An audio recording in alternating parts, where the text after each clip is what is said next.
Hello, and welcome to another fully live episode of Hacking with Friends. My name is Kody Kinsey. I am a security researcher at Varonis, and today we have my good friend and fellow hacker, Alex, on to talk about, well, whatever your hacking questions are. So we've also been up to a lot this week, so let's check in a little bit as people kind of join the chat. Alex, what have you been up to this week? A whole lot, per usual. Gosh, where to start? So I've been working on developing some improvements for the current kit version of the Wi-Fi Nugget. We actually just pushed out the rubber nugget on Hack5 kind of silently this week, but I've already been working on some improvements based off some feedback we got on the design, and also adding some improved graphics and stuff like that, as well as also some case modifications. Since we noticed there were some issues like play with the buttons, some of the buttons didn't work depending on what height of surface mount button we used on some of the older nuggets, so I've been working on rectifying that issue. And then I've also been working on creating some documentation for existing projects that we have for the Wi-Fi Nugget. If we actually switch over to my screen, maybe you guys can get a sneak peek of what I've been working on. Okay, so yeah. I've been working in KeyCAD, which is an open source PCB design software suite, which is really cool. I use this for modeling, for creating circuit boards and stuff like that, but everything you see here was created using an open source software, everything down to the graphics and also the 3D models that I'm using. So it's really cool the amount of integration actually that there is between different open source softwares that are out there now. Like for example, I used FreeCAD to model some of the components, which is an open source parametric modeler. I also used Inkscape to generate some of the newer graphics we're looking at here, which are vector graphics, and then KeyCAD itself, which is a PCB design software. So pretty much everything that we do is using various open source tools, both to support the open source community and also development around those softwares, and also, yeah, it's just really great what we're able to do using free open stuff that's already out here. So this is one of the designs I've been working on for the revised version of the Wi-Fi Nugget. You can see there's some improved graphics. We have some breakouts, and then also some additional plug-and-play features. Like for example, we have a quick connector that can be integrated with various different I2C devices. Like for example, I know SparkFun has some I2C devices that will now be compatible with the Nugget, as well as Adafruit. Since this is becoming a really popular standard for connecting and interfacing with peripherals, we have a new NeoPixel breakout, and then also some buttons for further accessibility. So this is one of the design things I've been working on. And yeah, hopefully some of you guys will see this improved Nugget in the near future. Yeah, so we also had someone who ordered a Wi-Fi Nugget and then tried to cancel it because they thought that this one was coming out soon. Unfortunately, it does take a lot of time to do this. So while we like to give you a sneak peek into these designs, like some of these designs are not going to come out for a good amount of time. So Yeah. I also want to say thank you to all the people who joined the Wi-Fi Nugget family over the last like 2 days. So there was a flash sale on Hack5 in which, if we switch over to my screen, you can see that we sold a run of 250 Wi-Fi Nuggets as official Hack5 tools for the very first time. And in conjunction with this, there was also a drop of the Wi-Fi Nugget documentation. So that means that this is now officially on docs.hack5.org, and you can find all this awesome stuff about the Wi-Fi Nugget and how to use it if you picked one up. And if you didn't get a chance to, then do not worry, you can also pick one up on hackcat.com, HAKCAT.com, where they're still stocked. But yeah, really exciting to have so many people pick up this new Hack5 tool and be able to have all this feedback on all the work that Alex has been doing on designing this really cool product. So this is the version of the Wi-Fi Nugget we expect to be supporting for a good long time. So even though there is a new version that has a couple optional breakouts added to it, this is mostly just for convenience, and it's not really anything that adds core extra functionality. It's just some things that are kind of nice to have, like additional connectors if you wanted to add sensors or other things in the future. So really, really cool to have a couple things on the horizon like this. And again, thank you to everybody who picked up a Wi-Fi Nugget, all 250 of you, because we managed to sell out in just 24 hours, which was really cool. So thank you very much to everyone who did that. Yeah. I also love that we're already getting some feedback from, you know, friends and other people that have the product, and continuously just making changes based off your guys' feedback. And it also really helps with the development of this product too. So thank you to everyone who bought one. and your contributions will continue to help drive the creation and production of nuggets. Soon, everyone in the world will have their own. And also a big shout out to MG, the creator of the OMG cable. Without his guidance, we would have had a really difficult launch, and it was only through some great collaboration through other members of this community that we're able to make this happen. So if you are looking for a great product, make sure to also check out the OMG cable. It looks like a regular USB cable. You plug it in, and then you basically have the same capabilities as a USB rubber ducky or as a Wi-Fi Nugget. Plus, it also has some extra capabilities that we haven't even been able to build in yet. So I've been playing around with it recently, and I was just kind of wowed by it.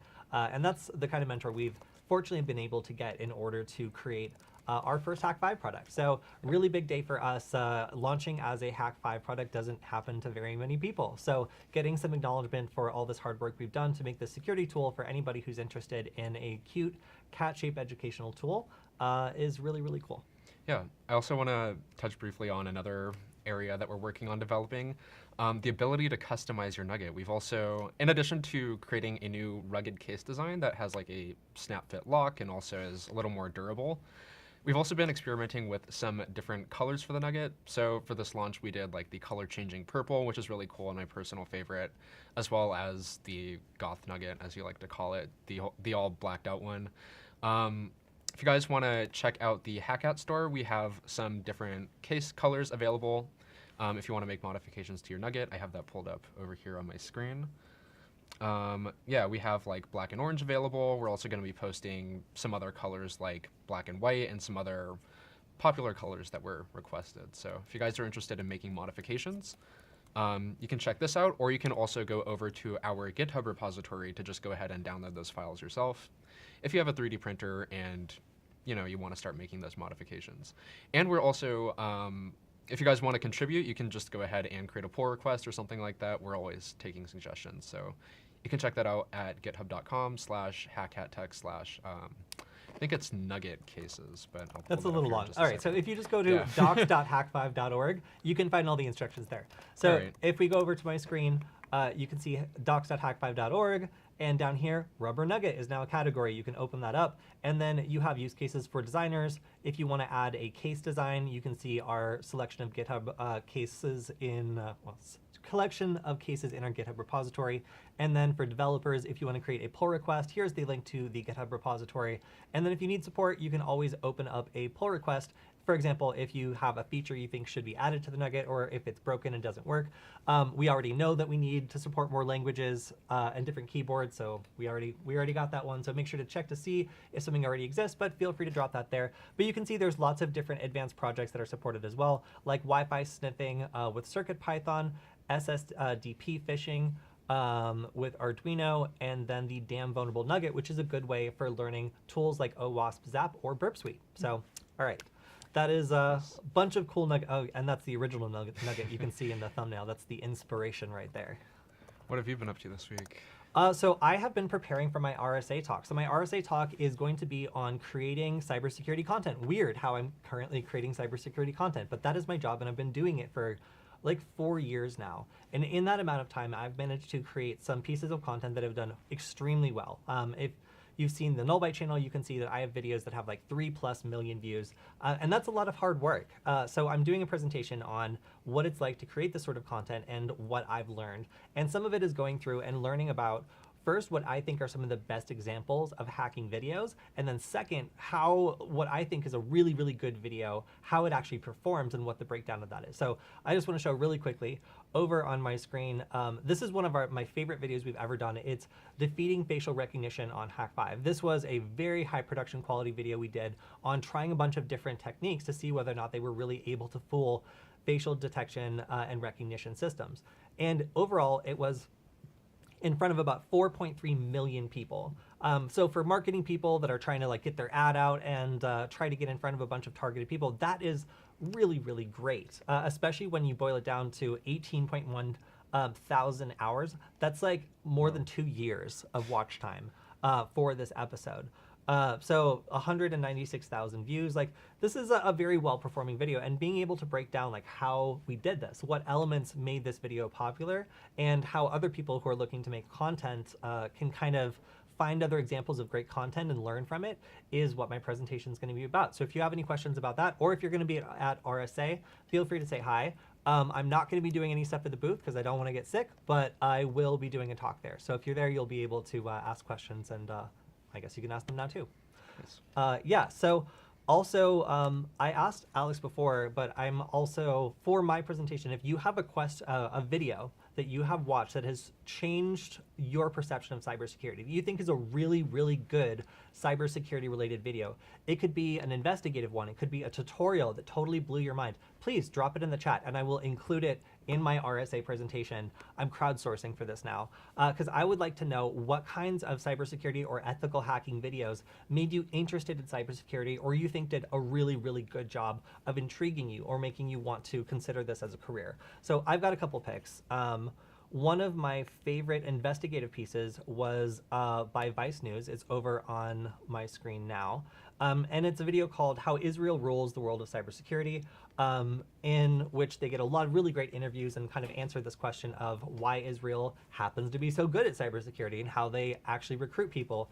So I think that of the various topics that got me really interested in cybersecurity, this was one of the ones that really stood out in my head, as well as I think this one. Watch hackers break into the US power grid. This is on red teaming. And these guys, you know, dress up in camo and jump over a barbed wire fence in order to get into, or maybe it was a bar, they jump over a fence for sure, in order to get access to a power grid and demonstrate that physical security is really something that matters and that hackers can take advantage of in order to break into stuff. So that really blew my mind because I never realized how rugged like red teaming can really be, or how pen testing can really be, depending on what the scope is or what you're allowed to do. Because some people just go really hard. And watching some people go full buck on a pen test was, or on like a red teaming exercise, was really, really interesting and kind of opened my eyes.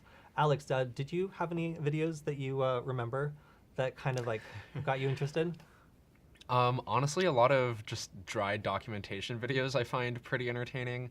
Not to call Andreas Spice dry, but I do enjoy his videos because they're just straightforward. They have all the resources I need to learn how to develop a project that I'm working on. Like, for example, he has plenty of documentation on various Wi-Fi microcontrollers that I find really thorough. Like, for example, the Espressif chips. He has various range tests. He has different RF tests, stuff like that. And for a while when I was starting out, also Nullbyte I found very helpful. Aw, thank you. So I guess my last one would be Computer on my screen, File. Computer File. We Yeah. talked about this one. So over on It's a my classic. screen, you can see Computer File is a channel where they have like academics kind of answer these like sometimes confusing questions, but they break it down very simply. And usually they'll just like write it on a piece of paper. They're in like a fancy restaurant here explaining how cracking websites with cross-site scripting works.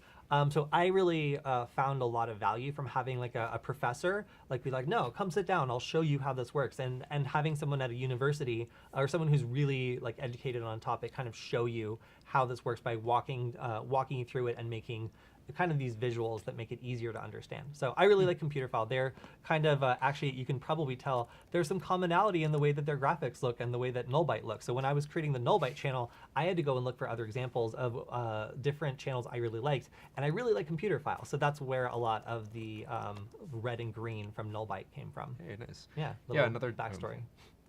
Another channel that I really like. Oh, yeah. Switch over to my screen real quick is Great Scott, not to be confused with Great Scott Gadgets. But this guy makes some pretty cool DIY projects, and this is what pretty much got me started in just making stuff, like designing circuit boards, slapping together random like perf board prototypes and stuff like that. He has some pretty interesting projects that inspired like a lot of the stuff I worked on.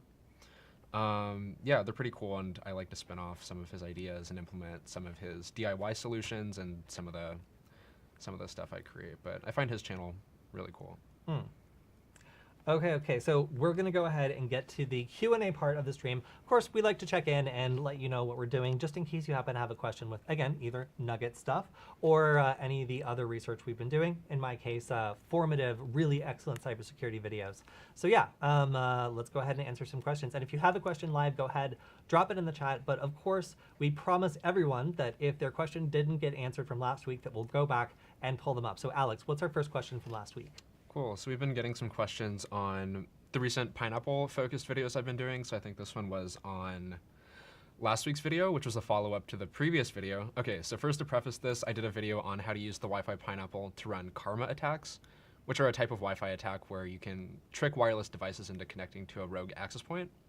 So I showed how to do that, which is basically the red team perspective. And then also someone asked to see more like defense related content. So then I did a follow-up to that video showing how you can detect and also prevent those attacks. So we got a question on that video asking, is it possible to keep a tool running that is set to constantly detect attacks that things like the Pineapple would be running? And yeah, the tool that I demonstrated basically just uses the Aircrack suite, which is a really popular Wi-Fi penetration testing suite, in order to detect the presence of Wi-Fi Pineapples and then also automatically send out deauthentication packets to preemptively prevent victim devices from connecting to them. So in theory, if you just have that running on, you know, like a Raspberry Pi or some other sort of Linux thing in the background, you could have this constantly detecting those attacks. One limitation that I did mention, since we got questions about that too, is the sort of static detection technique that's being used in that video basically looks for a single MAC address that's emitting multiple Wi-Fi SSIDs. So someone asked if it's possible, or rather someone brought up the point that if a device like the Wi-Fi Pineapple is randomizing its MAC address, would you be able to still detect that? And yeah, there's some ways to circumvent that issue. Like for example, just blasting out random SSIDs and seeing if a Wi-Fi Pineapple or other device that's running a karma attack starts to create networks in response to those fake IDs. And if that's the case, you would be able to determine if those devices are present. So you would be able to set up some sort of system like that to detect the presence of pineapples based off profiling that kind of activity. Yeah, here's the challenge. If anybody knows CircuitPython, it would be relatively easy to do a proof of concept for this. If you wanted to create something that every once in a while attempts to connect to a non-existent Wi-Fi network and then listens to see whether that randomized network is just appearing out of nowhere, you would know that a Pineapple is operating in the area. And that's all like super easy to do. So if you happen to have, I don't know, a CircuitPython device like a Wi-Fi Nugget, you could do that in Python, or you could of course probably do this in C++ as well, but that's a punishing experience and I wouldn't want to do it. Yeah. So yeah, invitation to anybody. If you're interested in the Wi-Fi sniffing example on the Wi-Fi Nugget, you can find it in the documentation, and that would actually allow you to do this kind of probing for attacks where you create a random network that you're probing for, and if it appears, you know, even if it's changing its MAC address, that there's probably a Pineapple out there or some other device out there that's trying to lure that device into connecting to it. So yeah, that would be a way you could do that. So actually, that's really good feedback. I wouldn't have thought about taking it that much deeper, but obviously it's trivial for the Pineapple to pretend to be another device and change its MAC address each time it creates a new Wi-Fi network. So creating a detection mechanism looking for just an arbitrary random network that's being sought for suddenly being created would be another good way of detecting that. So that's a good idea. Thanks everyone. I think either we or someone else will probably make that. Yeah, someone also mentioned, I just remember this from the YouTube channel, if it's possible to do this with like a microcontroller. In theory, yes, and I want to try it out. Because I know like the ESP8266 supports the authentication attacks and of course also monitor mode. So if we strung those together, we could probably implement the same sort of detection that I showed in the, I believe it was the Pi Savar program that did the deauthentication. Yeah, so the ESP8266 is less powerful in a lot of ways, but it does allow you to read and write arbitrary Wi-Fi packets. The limitation is you can't see the full packet, so you can't do anything like capturing Wi-Fi handshakes. But if you were just looking for like the name of a network that was created, that would actually be a pretty sly way of looking for the sort of karma attack that's automated. So that's a good idea, and it probably would work on a microcontroller. So that's also a very good idea that we might just have to try. Cool. So we have a question here from the Dark Side of Bug Bounties, which is an old selection from a stream we did. Someone says, is it necessary for hackers to put stickers on their laptop? The answer is yeah. And then 2, would you suggest to buy a PC or a Mac for hacking? Okay, so first also to address the first question, yes, because it makes your laptop faster. And yeah. And for me, I find that it kind of breaks down the tech community, where if I'm going and sitting in like a campus where there's lots of people in computer science, networking, and other stuff, like if they see like a Python and like some other like friendly developer tools, they're like, oh, they're a web dev. If they look at my laptop, it's just like, I love breaking computers. And then in Russian, like, my other computer is your computer. And then like a bunch of like aggressive Linux stuff. So like my laptop gives the impression that I like to break computers and that I have an adversarial relationship with them, which is true. So if you want to explain to other people who are interested in technology exactly what it is you do, then stickers are a great idea. If you're trying to be low key and you don't want to attract that attention, then don't. But I find that it actually gets people who are like web developers and people who might think they have something in common with you, and they see you have a terminal window open, to double take and then realize that they in fact are doing the opposite of what you are doing. So yeah, that is for me the purpose of stickers. Also, I really like representing projects that I like. So the fact that I get like airtime means that I get to do shout outs to, like things that I use a lot, and like Null Space Labs that we do a lot of work with, and some other cool projects I've been a part of, or organizations I've supported like WSC. So all those are kind of just an opportunity to let anybody who's watching the show know what kinds of projects I support and what kinds of things I find valuable. But also, again, just to scare like developers and stuff away from talking to me when I'm sitting and working. Or just generally anyone. They would be intimidated by this like mosaic of intimidating hacker One time this stickers. actually worked too well, and we were at a hacker space in Pasadena, and I I had these stickers, and then I had a bunch of wireless network adapters plugged into my computer, and they went and got these tech bros got the management and demanded to know what I was doing, and said they wouldn't work there until like it was determined what I was up to, because it looked like I was doing some hacking. Which is great because They weren't wrong. They weren't wrong. As mad as I was, they were spot on. I was in fact doing some Wi-Fi hacking, but I was allowed to because it's my job. So yes, sometimes this can backfire. So if you have anybody who might accuse you of being, for example, if something bad happens to a computer and you are the only person with these stickers on their computer in the room, they're going to look at you. So just realize that it does come with consequences. And I have a couple laptops that do not have stickers all over them if I really need them. So On the second question, as a Mac user, would you recommend Mac or PC for hacking? that sucks. For me, if I can get somebody to pay for it, I would go with a Mac OS computer because they're expensive, and if you can get someone to pay for them, you should do it. But if I had to buy it myself, then I would probably get a ThinkPad, honestly, and I would run Linux on it, and I would miss Mac OS very much for some of the convenience features. For example, we do a lot of like split things where we'll do some programming and code stuff where I need the computer to be Linux-like in order for bash scripting to work, and that works just fine on a Mac OS computer. But then as soon as I want to run something more complicated, I find that it just either doesn't work very well on Linux, or if I'm doing like video production stuff, I'm somewhat limited in what I'm able to do. So to have a computer where I'm not forced to use Windows at all, I would say a macOS computer is great if you just want to stick to Linux and macOS. If you are forced to use Windows for something, then I would say a ThinkPad is a better option. If Windows is unavoidable, you might as well go with a ThinkPad. And that's probably going to be my next purchase, is a nicer ThinkPad, unless somebody from Lenovo finally gives us a nice one so we can put it on the show and say nice things about it, because all I do is talk trash about this MacBook Pro. Would I recommend a MacBook Pro for Wi-Fi hacking stuff? No, I hate it so much for that. It's all locked down, and even working with a wireless network adapter doesn't work so well. And then I think that you can't even do like virtualization that you need to do on the new MacBooks. Oh, like the M1s? Yeah, I don't think the M1s work with what is the free virtualization tool I'm forgetting about? Like VMware or VirtualBox? VirtualBox. VirtualBox doesn't support the M1 MacBook, at least as far as I am aware of right now. So that's a major, no for me as far as being able to do Wi-Fi hacking stuff and have it work. So I find myself always needing a ThinkPad or something like that in order to do some of the more intricate hacking stuff that I want to get into. So I would say like a ThinkPad will probably do you just as much of a solid, but you might have to interact with Windows, and for that I'm sorry. Nice. Someone asks you, Kody, can I ask where you have learned all of these stuffs? Sure. I mean, where I have learned everything is a combination of the internet. And this is from websites like Nullbyte initially, where they had really good tutorials for single projects. That was enough to get me some basic skills that let me be literate with all the sorts of security concepts I would need later. And from that, I was able to learn enough about cybersecurity to decide what part of it I wanted to be in, and then go to community college in order to fill in the gaps of what I felt like I wasn't able to do. So I didn't know how to program anything, I think like 3 years ago at all. And now I have a GitHub with more stars than the maintainers of some open source projects, which is very funny because in my impression, I'm terrible at programming.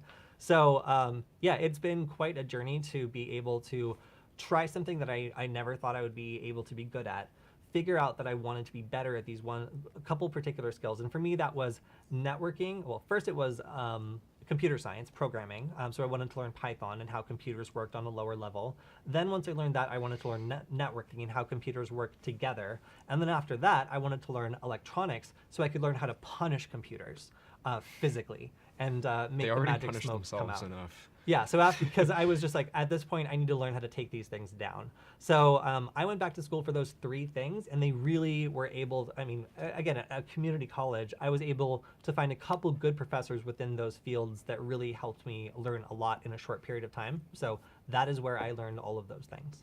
Nice. There's definitely something to be said about having like a sample platter of skill sets. It helps you be able to just push out prototypes really quickly, and also yeah, I'm sort of in the same position too, and that's kind of how we started like the Nugget project together. Just having like all these random skills, and eventually it all comes together into something like making a startup.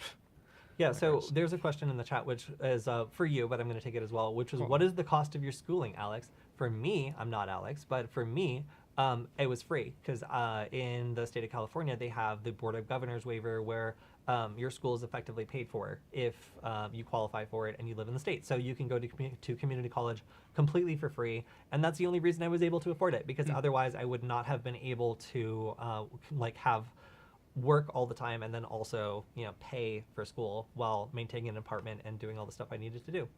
Heck, well, my answer is I don't have any further schooling outside of high school at the moment. I just graduated last year, so yeah, I'm not even sure what my high school tuition was, but at the moment I don't have any expenses for school. Yeah, so free. Don't go to school. Okay, well, let's go ahead and rope that back. Well, let's not say don't go to school. Kidding. But if you can go to school for free, Yeah, it's certainly definitely nice. do it. Yeah, there's also something to be said about just undertaking student loans for like no reason, or just like going to school without purpose if there's like other passions or stuff that you think might work out. Like I chose to pursue like electronics and everything that we're doing now because I figured it'd be a better idea for me, and I guess that bet worked out. Yeah. Oh, also, Assad, yes, you may ask a question. I see your question to ask a question in the chat. You may. All right. What's the next question we have from last week? Okay, someone says, this sounds dumb. It's not dumb. We'll assess that. Okay. But I can't find any info on it, so hopefully you'll tell me if there's more information. But wait, I think that's a typo. Was more thought put into the security with this rollout? Every Wi-Fi 6 router also broadcasts WPA2. Mm-hmm. Not many people have Wi-Fi 6 phones, etc. Mm-hmm. Ellipses. Grab the handshake on the WPA2 channel, crack the hash, and the password is the same as the WPA3 channel. Yeah. Lol. I guess WPA2 should be handled like a guest network, limited intranet access, and VLAN, also different passwords on weaker channels. So I think what they're talking about here is, I forget what the mode is called, but devices that are enabled with like WPA3 also have like a type of mode where you can also have backwards communication with devices that are backwards compatibility with devices that have WPA2. But the issue here is that this opens up the possibility for downgrade attacks where you can essentially compromise the devices that are communicating via WPA2, or at least I think you can like trick them into establishing a WPA2 connection and then run some of the more traditional attacks. For example, to extract the password and then use this in order to gain access to this network that's also running WPA3. But yeah, what they're suggesting here is that some sort of processor thing should be implemented in which that's segmented and also like a different network, which I would agree with. What do you think of that? Yeah, so this is a really good point. A lot of security is a great idea, but because a lot of devices will not be updated to use it for quite some time, they have to provide backwards compatibility. So if you have the same password set on your WPA2 vulnerable network, and you also have the same password on your high security network that can't be hacked via the same means, you can just use the old method because it will still work just fine, because most devices will still be using this old security method. So that's a big problem where people, actually somebody in the chat was like, hey, we need new ways to hack Wi-Fi because with Wi-Fi 6 this stuff doesn't work anymore. It totally does, because all these routers are going to be providing compatibility for older devices for quite some time, which means a lot of these old attacks are around to stay and will continue to work for a depressingly long amount of time. So do not worry, Wi-Fi hacking is not dead. There's lots of stuff you can do, and a lot of these old techniques will effectively work. Just because it's impossible to get all these old devices to update themselves. Some of them are also like IoT devices that are embedded, and you're not going to either be able to update them ever, or they might just not update for a very long time, or be burdensome to update. So maybe people just don't want to. All those devices would just stop working if your router did not provide backwards compatibility, and that's why it's just not possible to lock down these routers as much as you might think when you hear about all these new great improvements with Wi-Fi 6. Yeah, backwards compatibility always leaves open that option of compromising stuff, since there's always devices that still need support. Someone asked a question about an AT-Tiny85 that piqued my interest, but I just lost it. So I'm going to take this question instead. What do you guys think about Go? Go's pretty interesting. I haven't gotten to use it personally myself, but it's a very versatile, portable programming language that we're seeing pop up a lot. Usually in the use case of crafting malware. So we've seen it used because you can use it across multiple operating systems. You can package the binary full of basically all the dependencies you need, like all in one file. So it's able to be like easily deployed like as a stager or as like the malware itself, and able to be transported across like multiple operating systems. Like I know that using Go, you're able to roll out like a single file that's able to work across like Windows and Linux and Mac, which is really useful if you're trying to make like a cross-platform piece of malware. And on top of that, it's also lightweight. It's an interpreted language. Yeah, and there seems to be a lot of support for it. I'd be interested in testing it out sometime, but we've seen some really cool news around it. Yeah, it doesn't support microcontrollers though, so like that's why we haven't really played with it too much. Yeah. Like there's like a version of Go, I think it's called like Tiny Go or something like that does work on microcontrollers. I haven't looked into it a whole lot because I've just been like overwhelmed with learning about various niche like C libraries for doing development on the Nugget and stuff like that. But that'd be an interesting one to try out sometime. Yeah, one thing to note also is that Rust and Go bros do not like each other for some reason. Those languages seem to like compete on like a philosophical level, and I find that like if you tell someone who's really into Go how much you like Rust, they're just like, well, let me tell you all the and it goes both ways. So don't know why, but it's like picking a text editor. So somebody also says, well, I guess they're just complimenting our stickers, and thank you for that. And they mentioned that they see a lot of them in Missoula at the campus library. If you switch over to my screen, we were actually recently doing a test on range on the Wi-Fi Nugget where we were trying to send commands over a very long period of time. And do you mean this library right here? Is that the one you're talking about, like right there? Because if so, then that's very funny, because Nice. people were kind of staring at us when we were there for these stickers. But I just slapped up a new sticker on a sticker wall in there. It's my Lindlab sticker. So oh yeah, maybe someone will see that. So yeah, if you're in Missoula, you can see evidence of a sticker that Alex left on their sticker wall. Yeah. That's cool. Oh yeah, that was a really cool test. You want to talk about that? Yeah, so we decided that we wanted to use a directional Wi-Fi antenna to attempt to send commands to the Wi-Fi Nugget, and we tested a bunch of various ranges in an attempt to connect to and then send the command to do some sort of ducky script. So there's a number of ways you can also cheat at this. So one way we were looking at extending the range in the future is actually making the Nugget listen for a trigger SSID. So basically I would be using this big antenna to send a Wi-Fi network name that is in fact the trigger. So the Nugget would just sit there listening for a Wi-Fi network to appear that was an instruction to run a particular ducky script payload that's already run on it. And that would allow us to trigger scripts from a much, much greater distance than we actually can if we're establishing a Wi-Fi connection. So yeah, and if you know where this is, then feel free to shout it out in the chat, although I feel like I've made it pretty obvious. All right, let's take another question. Yeah, so we have a remark here. Someone says, I can't stand Python. Maybe I would like it if each version didn't break the one before it.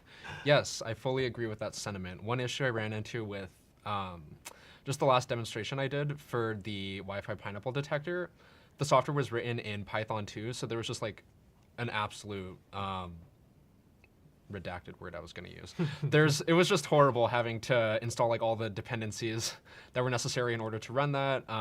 Some people suggested like using Docker and stuff like that, but there are a lot of breaking changes to Python. Like even just looking at the difference between Python 2 and 3, like one of the most annoying things is just like deciding to randomly add braces to like the print statements that like screwed it up when I was like trying to port over the software. Yeah, kind of really annoying. I wish there was some way to fix that. But yeah, I fully agree with that sentiment.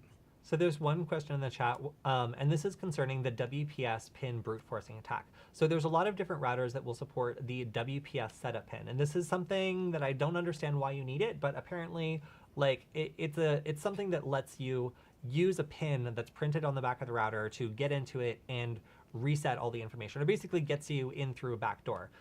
My argument is there is a button on the back of the router that resets it and lets you get in that way as well, which is much more secure and a hacker wouldn't be able to abuse. But unfortunately, a lot of different routers have implemented this protocol, and it is very vulnerable in many cases. So there's two primary vulnerabilities in this protocol. One of them is the WPS setup pin can be brute forced, but there are some protections in place. So our question asker here was saying that they were attempting to brute force the pin, but they keep getting locked out, which is now normal behavior. This has been fixed for a good amount of time. So the step up is to see if there's a vulnerability called the WS Pixie attack. And this is something where there is a issue with the random seed that both sides are picking that makes what should be pretty good encryption actually very, very weak. So it's basically just bad math was used in the randomness that's supposed to be protecting the information here. And somewhat small, I would say maybe 30% of routers in most areas will be vulnerable to this. More routers will be vulnerable if it is an area that has like older infrastructure or something like that.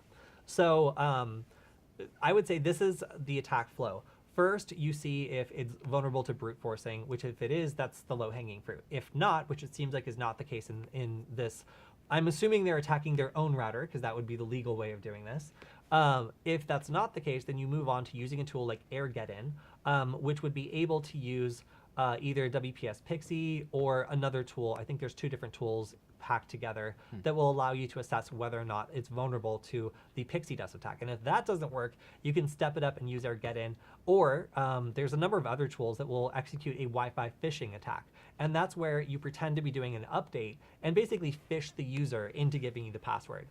So you would disconnect the user from the normal Wi-Fi network. You would pop up an access point that's pretending to be the router without a password and say, hey, a critical update has been applied. Type in the password to apply the update and restore internet access.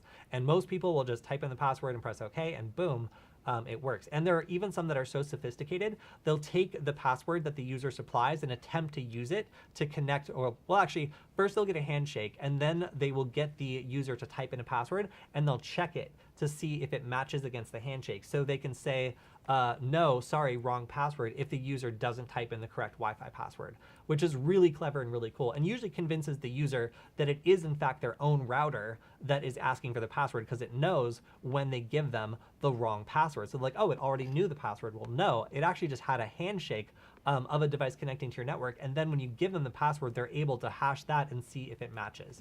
So a very, very sneaky attack, and a lot of people are just like, oh, that's phishing, it's not really Wi-Fi hacking. I would say it's arguably the most universal and easy to execute attack, and not a lot of people know what it looks like. So I would still say that that is like the hottest attack, that has the most compatibility and it has the most success if these other kind of easier, sneakier options do not work. But it's not automated. It relies on actually tricking a real person. So a lot of people would shy away from it as a means of attack, because you also need to be in physical proximity, which can be a little stressful for you.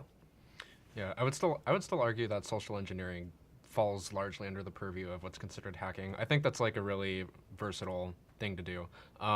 Yeah, I use Wi-Fi phishing a lot actually for extracting passwords, if you could put it that way. Someone asks, if I program an ATtiny85 and someone were to find it laying around, would anyone have the ability to look at the source code I wrote into it? Yeah, there's lots of tools for extracting and reversing binaries from microcontrollers. I think I actually did this once when I was using the ATtiny85 to create a TV Begon based off the open source software and hardware designs that are out there that Adafruit published, which is really awesome. But you can use, I think, AVR Dude, it's been a while, to extract like the binary from a microcontroller like the ATtiny85. And then there's also software suites that allow you to take that compiled binary file and probe around at some of the built-in functions and variables and stuff like that that's going on under the hood. Some of those would be like Ghidra or IDA Pro or something like that. I'm not sure if they work for microcontroller code, but I'm sure they do. It's just compiled C into a Yeah. binary file. Well, there's also tools like Binwalk, I think. Haven't and- heard of that one. Yeah, and other things that allow you to take a look at a binary file and like dig around for strings. And the big concern is that if you, let's say that you're a big IoT person and like you have lots of IoT stuff all over, maybe some in your yard and some like an IoT camera like on your fence in public, within public reach. Well, somebody could actually grab that IoT camera, take the firmware off of it, and if you put your password in there, they might, if it's not stored properly, be able to actually reverse engineer that and get Yeah. access to your Wi-Fi network or your home network and be able to start doing other more nefarious stuff, like maybe break into your router next. So, yeah. We've But- seen that. Oh, sorry. No, after you. Oh, I was just thinking randomly like about those IoT light bulbs. Like some of the more awful ones we've seen are ones that just use like off-the-shelf components like the ESP8266 or some other common Wi-Fi microcontrollers. But I know you've done some work with reprogramming slash extracting like the firmware from those and like screwing around with those. But it's also possible to like bug those and then like send them to somebody and have them set them up. So it's actually pretty easy to not only extract the firmware that's on some random devices that are laying around, but also they can be like repurposed or programmed to do nefarious things. All right, let's take another question. Cool. I'm not gonna acknowledge. I All think right. everyone can guess which question I we're was laughing wondering. at, but we're not. I was a bit acknowledge distracted. All right. That's funny. I really want to read it, No. but all right. All right. Is there a way to hide from Kismet? Like hide a pineapple from Kismet? Okay, so what is Kismet?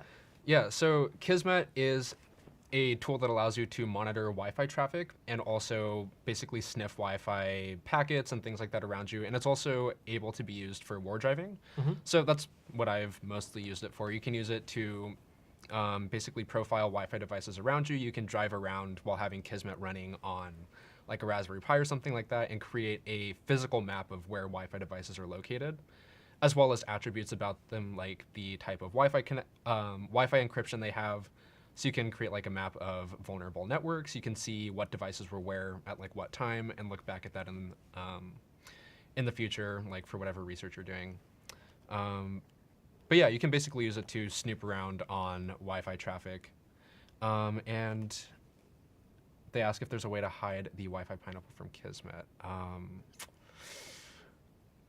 So Not first that off, let's talk about mm. what Kismet would detect. So one time I was running Kismet and it started popping off all sorts of alerts, and it started saying that there was a device with the same MAC address that was putting out multiple Yeah. SSIDs. So that's like the most obvious thing that a Wi-Fi Pineapple will do, is it will execute the karma attack and start responding to all sorts of different SSID probes that are going out trying to find networks that a device has connected to in the past.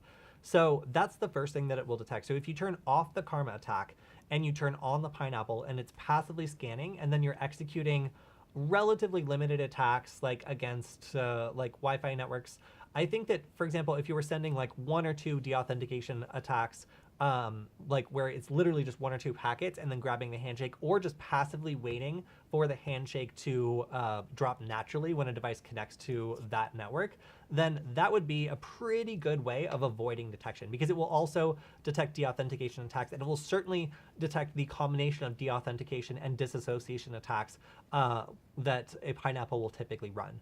So there are a lot of different ways to get caught by software like Kismet if it is running, and that's why I really like Kismet, and you should definitely check it out, because it has a very slick and cool web interface that makes it easy to look for these sorts of attacks and alert when it is happening. So Kismet's super cool, it's free, and it just requires a compatible wireless network adapter to run on.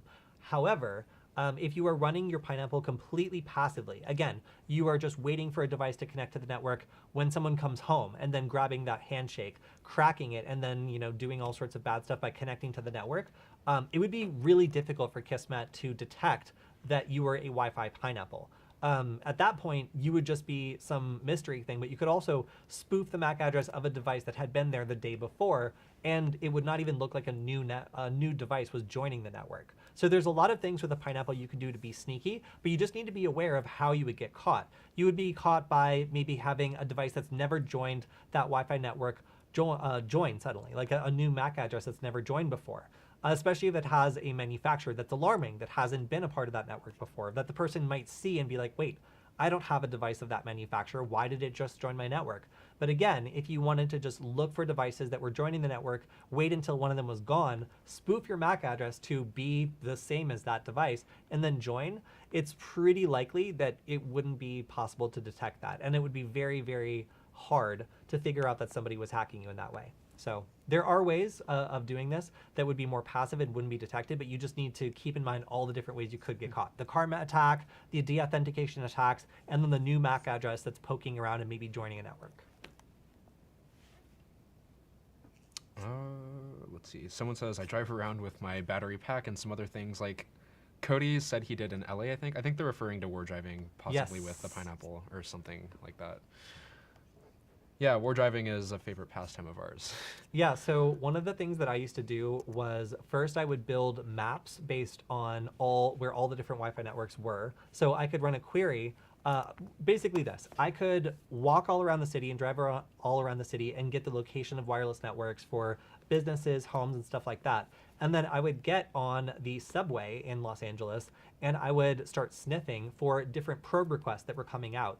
And I would be able to figure out where people nearby lived and worked, because I could associate a network that they were probing for or trying to connect to with an actual physical location I had driven by or walked by where that network existed. Now, this depends on having the network name be relatively unique. It can't just be, guest network, because there would be too many of those. But if it was unique enough that there was only a couple results, then it was an interesting way of having a stranger be sitting across from you and then by signals from their phone, be able to figure out where they'd been recently. Someone remarks, war droning with the Pineapple for me next. Yeah, we did a video on war flying. Similarly, we tried out like an ESP8266 microcontroller that was just strapped to the bottom of it. The Pineapple's heavy. But yeah, that's It's what I was a going to little say. heavy for it, especially with the battery.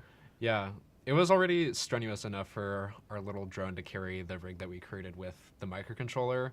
So good luck with your Pineapple. But I know one of the creators on our channel, Glitch, has done that before. I think with the Pineapple Nano or Tetra or something like that. I forget the code name for it, but it's the smaller version of the Wi-Fi Pineapple. He basically just strapped it to the bottom of a drone he made, flew it around, and did some cool stuff with it. But yeah, it's buried somewhere in the channel. You could check that out for inspiration. Yeah, again, I think it's probably too heavy to lift up a Pineapple. Maybe the Pineapple Nano, but really the battery is what ends up being super heavy. Yeah. So we managed to get a little microcontroller up in the air and got good results from it, which was actually amazing. But being able to do this with a full-ass Pineapple, I'm not sure. I'm not sure about that one, at least not with my drone. I've already crashed it once. I have never hacked anything. Any suggestion? Yeah. For me, I really, really enjoyed how easy it was to get started on my own doing the Portswigger labs. So Portswigger has a bunch of deliberately vulnerable applications that you can access. They're online. So if you have internet access in a browser, you can do this. And then you can download Burp Suite or, I don't know, OWASP Zap, which is free and not rate limited. And learn how to attack these vulnerable applications. I found it to be super rewarding, really fun and cool, and you don't need any special equipment to get started. So I wish I'd known that a long time ago, because I found it to be really fun. I also find just like poking around with microcontrollers and getting stuff working, demonstrations, projects that are out there, equally rewarding. I also know someone might be putting out a video on websites out there. The top that, websites you can legally hack. Yeah, top websites that you can use for CTFs, hacking, and stuff like that. So stay posted for that for some good suggestions. Kody, Alex, have you been caught hacking anything? You don't have to share the deets. Well, no, we've never been caught hacking anything. However, someone that I've heard of through the internet was one time definitely detected changing the music rather aggressively in a coffee shop because they had allowed a speaker an internet-connected speaker to be accessible to anyone. So if you happen to download the app, you could just change it to whatever incredibly nasty song you wanted to. And also make the volume much, much, much louder than was normal. So much so that the coffee shop owner started shouting at all the customers, demanding to know who was on the internet, which made me want to raise my hand because everybody was using the Wi-Fi. That was a ridiculous question. It was a poorly formatted question. Who's on the internet? So I hear. Anyway, this is, again, just an internet rumor we're reporting on. But no, we've never been caught hacking anything ever. Plus, I wouldn't consider it hacking. What's your definition of hacking? Right? It was something, we didn't have to do any like reverse engineering or like probe around at anything really. It was a system that was deliberately put there to control the music. So I would say if anything, those people just exposed them to better music. I would just say if you have a control that's exposed to everyone, like a dial or a switch, and you don't tell people not to press it, and it's in an area that everyone can touch it, and there's no password on it, then someone might eventually press it. That's all I have to say. Great question. Very hard to answer without incriminating ourselves, but great question. Nice try. What are your favorite programming languages and why? So my favorite programming language at the moment is CircuitPython. I like it because people can use Python to do everything from Wi-Fi sniffing to getting started with programming hardware. It carries over really well from any Python education you might have had, and there's lots of different boards that support it. And I think that honestly, people use things that are physical more. So if you're just sitting there programming nothing on your computer, it's a lot less fun than programming something that lights up or does something or that fits in your hand and is like an actual thing. So that's why I really like CircuitPython. I think it allows you to get good at Python without necessarily needing to get bored to death. Like I remember one of my first assignments was to program a virtual convenience machine, like one of those like automated like dispensing machines, and like have it give change. And I could not be less interested in this imaginary vending machine. So having real examples of programming and having like things light up or maybe like have smoke shoot out of them is definitely something that for me makes programming a lot more fun. Alex? Yeah, that's one of the issues I had with trying to learn programming in school. Like I thought it would be easy to just like take a programming class like I did like my sophomore year. I was like, oh shoot, I know how to do programming. I can take this class and like probably pass. I got a C, which is because it was just like so dry, and the applications and stuff they make you do for like coursework is honestly kind of boring and not really practical. But working with microcontrollers and having developed like a product over the course of the last year, having something tangible and something you're interested in creating definitely helps drive your interest in like learning stuff a lot quicker. CircuitPython is really cool. It's like a really easy way to just get started developing. You can spin up prototypes and projects really easily. Yeah, I haven't messed around with that a whole lot since we are currently working on like lower level applications for the hardware prototypes we're making, like the Rubber Nugget or some of the others. So I've been working in C a whole lot, and I've honestly come to like it. It's actually C++. I'm not sure what Arduino uses, but I do believe it's C++. I'm coming around to liking the object-oriented convention a whole lot more than some of the other languages like Python, which I know have some pretty loose syntax. That's also sort of like a hybrid object-oriented and what would you call it? I guess like functional programming maybe. But yeah, C++ for me, also Python occasionally. Languages I hate though, JavaScript and also PHP. PHP is just archaic, but I've had to use it from time to time. Developing some web applications, like some of the stuff that's running on the Nugget actually, I've done the backend in PHP. Some of our websites, stuff like that, but it's all a pain in the ass. There is some speculation as to what music was played at the coffee shop that had the exposed speakers. I'll just say that as Wi-Fi hacking experts, we decided to put on a song that appeared to be about wireless access points. Wait, not we. The people. Sorry. About. The person we heard about on the internet appeared to be about wireless access points, but in fact, it was not about wireless access points. Oh yeah, something about WAPs. That's wireless access points. Yeah. That was the joke. Yeah, I know. All right, let's. All right. Set it up. Knocked it down. Let's move on. What's the next question? I just see a lot of affirmative support for C, which I agree with. Thank you. Someone says, is Bash language something you would recommend? for someone to have in their hacking library. Yes. Absolutely, yeah. Yes, bash scripting is one of the most useful things you can do as a Linux user or even as a macOS user to automate things. Even the GIFs that we're using for the product launch of the Wi-Fi Nugget were all made via a bash script on my MacBook. So like if you want Nice. to run existing tools, like especially command line tools, and string them together into doing something really unique, bash scripting is incredible and gives you so much flexibility because you'll find there's all sorts of tools out there where all you need to know is the arguments to supply, and you can kind of attach these together like Legos and create a pipeline that in the end gives you exactly what you want. So really, really powerful, very, very worth learning, and it makes you a much better Linux user, I would say, to learn about bash scripting. Someone says, good old days, PHP is still popping. I don't think it should be. I think PHP is pretty archaic and garbage.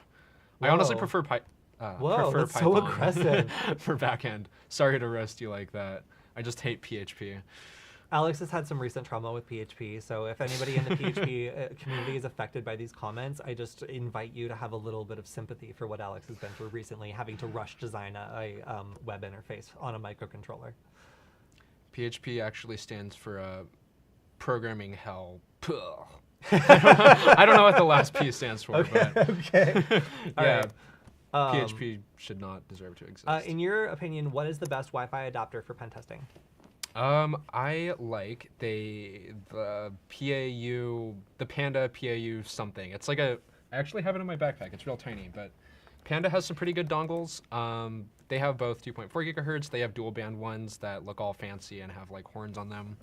But my personal favorite is this stubby little one that's dual band. It looks just like a regular flash drive or something. It's real tiny, it's concealable, nobody notices, and it supports both packet injection and monitor mode. Very inconspicuous and very useful. All right, over here Right. on the other end of conspicuousness on Oh my my gosh. screen, we have my favorite. Actually, there's one over here. I'm not going to grab it though. So this is the Tube UN, and this is designed for like boats and stuff like that. It is big time. They have a couple different versions of these. One of them actually is like a LTE one as well, where it takes an LTE, like a SIM card, and it takes an LTE connection and turns it into Wi-Fi. And these are designed to go in like boats and infrastructure and span like really long distances. They also come with all different types of antennas. So you can have like a directional antenna that's super, super focused. This also hooks up to like a giant parabolic grid. This thing is crazy. I still can't believe they sent it to me. So just out of pure solidarity with Alpha Wireless for like unleashing me on the world with this product, I have to mention it because, oh, actually now I want this. I don't even know what it is. But the Tube UNA and the Tube UN, or if it doesn't matter to you that it's very conspicuous and that it looks like you have a lightsaber, at least with the omnidirectional antenna, these things are honking and they really, really do the trick when it comes to hacking all sorts of stuff. They're super long range. They come with really long cables. Again, are you going to get away with sitting in a coffee shop and not having some bros like call the manager on you? Like if you have this? No. And you're going to have to tell them it's for your boat or something because it's weird to have one of these. But if you're in a van or something and you want to get really good long range, then I highly recommend this. This is by far my favorite Wi-Fi hacking network adapter, and probably doesn't look like any other adapter in your toolkit. Nice. Well, meanwhile, I have this tiny little adapter here that looks like nothing more than, you know, slightly larger than like a Logitech, like Bluetooth dongle or something like that. Real tiny. No one will bat an eye if you just have this thing connected to your computer. Yeah, so but I if find you myself using don't this want a to lot get in the public. security called on you. Yeah. Someone asks, where do you buy Raspberry Pi 4? No, right don't now? dodge the question. And? So why did you write it in PHP then? Oh my gosh. Okay. Defend yourself if you hate Shoot. PHP so much. I'm gonna be honest. I did see that question, and I have to admit, just out of complacency, because it was easy. like for example, the web application that's running on the Wi-Fi Nugget, the front end, pretty standard, HTML, CSS, JavaScript. You can host that pretty easily on it. For the backend stuff, there isn't really a way to integrate another language like Python or something like that. So I just wrote, rather I used a library that's kind of a wrapper for PHP that you can just port directly into C, since C is the underlying language that runs or rather sees the underlying language that we use for most of the applications we're writing. So I first developed the application as a standalone thing, then I ported it over to C syntax, which I then programmed onto the Wi-Fi Nugget. But just out of complacency, I stuck with PHP since I'm a little more familiar with the ins and outs of using that, although I absolutely hate it. All right, so one question also is, will you guys be at the next 2600, I'm assuming DEF CON 2600, meeting at Philippe's? Do you know what Philippe's is? Philippe's, that's the sandwich shop in LA. Yeah, it's the Philippe's, Yeah. the original. They claim to be the original French dip. Nobody except them had the idea to do the French dip until Philippe's, according to Philippe's, that is. So Where though?